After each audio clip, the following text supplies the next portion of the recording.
আউযু বিল্লাহি মিনাশ শাইতানির রাজিম বিসমিল্লাহির রহমানির রহিম। সম্মানিত দর্শক শ্রোতা মণ্ডলী, আসসালামু আলাইকুম ওয়া রাহমাতুল্লাহি ওয়া বারাকাতুহু। আল্লাহ তাআলা পবিত্র কোরআনের বিভিন্ন জায়গায় একটি ওজিফা বলেছেন, তা হলো ইস্তেগফার। এই ইস্তেগফার এমন ওজিফা, তা যদি এক জায়গায় রাখা হয়, অপরদিকে দুনিয়ার বাকি সব ওজিফা রাখা হয়, তাহলে ইস্তেগফারের ওজন ভারী হবে। এই ইস্তেগফারের মাধ্যমে দুনিয়া এবং আখিরাতের সকল সমস্যা সমাধান হয়।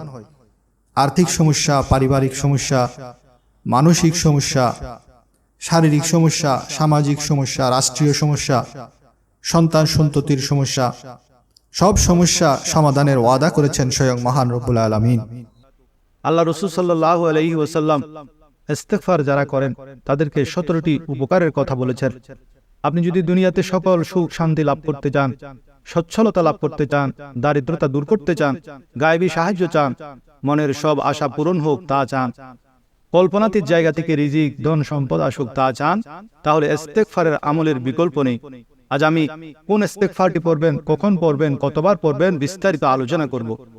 প্রথমে জানাবো ইস্তেগফারের 17টি অসাধারণ উপকার ও ফজিলত। যেমন নাম্বার 1, ইস্তেগফারকারীর সকল গুনাহ আল্লাহ তাআলা মাফ করে দেন। নাম্বার 2, ইস্তেগফারের ফলে আল্লাহ আসমান থেকে রহমতের বৃষ্টি নাজিল করেন। নাম্বার 3, ইস্তেগফারকারীকে আল্লাহ তাআলা উত্তম সন্তান দান করেন। নাম্বার 4, বেশি বেশি ইস্তেগফারকারীকে আল্লাহ তাআলা সম্মানজনক জীবিকার ব্যবস্থা করে দেন। নাম্বার 5, ইস্তেগফারকারীর মনের সকল আশা আল্লাহ পূরণ করে দেন। যে বেশি ইস্তেগফার করে সে মুস্তাজাবুদ দাওয়াত হয়ে যায়, ফলে তার সব দোয়া কবুল হয়। যেমন ইমাম আহমদ রাহমাতুল্লাহ আলাইহি এবং এক রুটিওয়ালার ঘটনা। সুতরাং যদি কোনো বান্দা আস্তাগফিরুল্লাহ অর্থাৎ ইস্তেগফারের সঙ্গে আঠার মতো লেগে থাকে, তবে সে হবে মুস্তাজাবুদ দাওয়া। ইস্তেগফারের 6 নম্বর ফজিলত হলো ইস্তেগফার দ্বারা আল্লাহ ও বান্দার মধ্যে দূরত্ব কমে যায়। নাম্বার 7, ইস্তেগফার করলে গায়েবী রিজিক ধন সম্পদ আসবে, এমন জায়গা থেকে আসবে আপনি কল্পনাও করতে পারবেন না।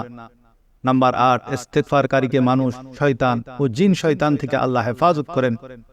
নাম্বার 9, যারা বেশি বেশি ইস্তেগফার করে তারা ঈমান ও দ্বীনি কাজে স্বাদ পায়। নাম্বার 10, ইস্তেগফারের ফলে মনে আল্লাহর ভালোবাসা অর্জিত হয়। নাম্বার 11, দুশ্চিন্তা ও পেরেশানি দূর হয়। নাম্বার 12, অভাব ও বেকারত্ব দূর হয়। নাম্বার 13, ইস্তেগফারকারীর প্রতি আল্লাহ খুশি হন। নাম্বার 14, ইস্তেগফারকারীর মৃত্যুর সময় ফেরেশতারা তার জন্য সুসংবাদ নিয়ে আসেন। নাম্বার 15, ইস্তেগফারকারী হাসরের ময়দানে কঠিন মুহূর্তে আল্লাহর আরশের নিচে ছায়া পাবে। নাম্বার 16, কিয়ামতের দিন ইস্তেগফারকারীরা ডানপন্থী মুত্তাকিদের দলে থাকবেন আর মুস্কি মুস্কি হাসবেন। নাম্বার 17, ইস্তেগফার মানুষকে মন্দ কাজ থেকে বিরত রাখে। সব সময় হাঁটতে বসতে চলতে ফিরতে আস্তাগফিরুল্লাহ আস্তাগফিরুল্লাহ আস্তাগফিরুল্লাহ পড়বেন। এর অর্থ হলো, হে আল্লাহ আমাকে ক্ষমা করে দিন। আর সকাল বিকাল সৈয়দুল ইস্তেগফারটি একবার করে পড়বেন। আল্লাহুম্মা আনতা রাব্বি লা ইলাহা ইল্লা আনতা খলাকতানি ওয়া আনা আবদুকা ওয়া আনা আলা আহদিকা ওয়া ওয়া'দিকা মাস্তাতা'তু আউযু বিকা মিন শাররি মা সানা'তু আবুউ লাকা বিনি'মাতিকা আলাইয়া ওয়া আবুউ বিযামবি ফাগফিরলি ফাইন্নাহু লা ইয়াগফিরুয যুনুবা ইল্লা আনতা। হে আল্লাহ, তুমি আমার পালনকর্তা, তুমি ব্যতীত কোনো উপাস্য নেই। তুমি আমাকে সৃষ্টি করেছ, আমি তোমার দাস। আমি আমার সাধ্যমতো তোমার নিকটে দেওয়া অঙ্গীকারে ও প্রতিশ্রুতিতে দৃঢ় আছি। আমি আমার কৃতকর্মের অনিষ্ট হতে তোমার নিকটে আশ্রয় প্রার্থনা করছি।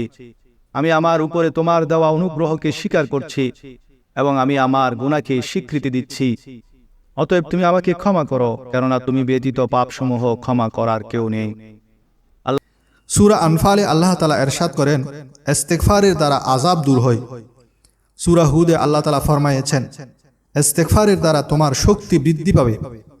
সূরা নূহে আল্লাহ তাআলা ফরমায়েছেন, ইস্তেগফারের দ্বারা গুনাহ মাফ হবে, রহমতের বৃষ্টি বর্ষিত হবে, ধন দৌলত ও সন্তান দিয়ে আল্লাহ সাহায্য করবেন, জান্নাত বা বাগ বাগিচা দান করবেন, ঝর্ণা দ্বারা জারি করে দিবেন। এরপর আল্লাহ বলেন, তোমাদের কি হয়েছে যে তোমরা এত বড় কথা বুঝতেছো না? মুফতি সাহেব বলেন, এই যুগে মানুষের গুনাহ যেহেতু বেশি, তাই ইস্তেগফারের পরিমাণও বাড়িয়ে দিতে হবে। প্রতিদিন কমপক্ষে 1200 বার ইস্তেগফার পড়বেন, এটা পরীক্ষিত সংখ্যা। আর যদি আরো দ্রুত সমাধান চান, তাহলে প্রতিদিন 12,000 বার পড়বেন। শুধু আস্তাগফিরুল্লাহ বললেও যথেষ্ট হবে। আস্তাগফিরুল্লাহ রব্বি বললেও হবে, আস্তাগফিরুল্লাহ আল আজিম বললেও হবে। ইমাম বুখারী বলেছেন আস্তাগফিরুল্লাহ ওয়া আতুবু ইলাই, এটাও পড়তে পারেন। অথবা আস্তাগফিরুল্লাহ আল্লাযী লা ইলাহা ইল্লা হুয়াল হাইয়ুল কাইয়্যুম ওয়া আতুবু ইলাই, অথবা আস্তাগফিরুল্লাহ আল আজিম আল্লাযী লা ইলাহা ইল্লা হুয়াল হাইয়ুল কাইয়্যুম ওয়া আতুবু ইলাই। এই ইস্তেগফারটি যে 3 বার পড়বে, গুফিরা লাহু যুনুবুহু, তার সমস্ত গুনাহ ক্ষমা করে দেয়া হবে। যদিও তার গুনাহ সমুদ্রের ফেনার সমান হয়, যদিও তার গুনাহ গাছের পাতার সমপরিমাণ হয়, যদিও তার গুনাহ দুনিয়ার সকল দিনসমূহের সমপরিমাণ হয়, যদিও তার গুনাহ দুনিয়ার জমিনের বালির দানার সমপরিমাণ হয়, আল্লাহ তাআলা সব গুনাহ মাফ করে দিবেন। যদি কেহ মাত্র 3 বার পড়ে আস্তাগফিরুল্লাহ আল আজিম আল্লাযী লা ইলাহা ইল্লা হুয়াল হাইয়ুল কাইয়্যুম ওয়া আতুবু ইলাই, আস্তাগফিরুল্লাহ আল আজিম আল্লাযী লা ইলাহা ইল্লা হুয়াল হাইয়ুল কাইয়্যুম ওয়া আতুবু ইলাই, আস্তাগফিরুল্লাহ আল আজিম আল্লাযী লা ইলাহা ইল্লা হুয়াল হাইয়ুল কাইয়্যুম ওয়া আতুবু ইলাই। 5 থেকে 10 দিনের মধ্যে 10,000 বার পড়বেন আস্তাগফিরুল্লাহ রব্বি মিন কুল্লি যামবিন ওয়া আতুবু ইলাই। অথবা এটা পড়বেন আস্তাগফিরুল্লাহ আল্লাযী লা ইলাহা ইল্লা হুয়াল হাইয়ুল কাইয়্যুম ওয়া আতুবু ইলাই। 5 থেকে 10 দিনের মধ্যে 10,000 বার, 33 দিনের মধ্যে 75,000 বার, আর 40 দিনের মধ্যে 1,25,000 বার ইস্তেগফার পড়তে হবে। যদি 40 দিনের মধ্যে এই সংখ্যা পুরা করতে পারেন, তারপর যেই দোয়া করবেন তা কবুল হবে। এমন কোনো জায়েজ দোয়া নাই যা কবুল হবে না। রিজিকের জন্য দোয়া করবেন, ধন দৌলতের জন্য দোয়া করবেন, হায়াতের জন্য দোয়া করবেন, রোগ মুক্তির জন্য দোয়া করবেন, চাকরির জন্য দোয়া করবেন, ব্যবসার জন্য দোয়া করবেন, অভাব দূর করার জন্য দোয়া করবেন, সন্তান সন্ততির জন্য দোয়া করবেন, বিদেশ সফরের জন্য দোয়া করবেন, ব্যবসা বাণিজ্যে বরকতের জন্য দোয়া করবেন, সংখ্যা পুরানোর জন্য সব সময় পড়বেন আস্তাগফিরুল্লাহ রব্বি মিন কুল্লি যামবিন ওয়া আতুবু ইলাই।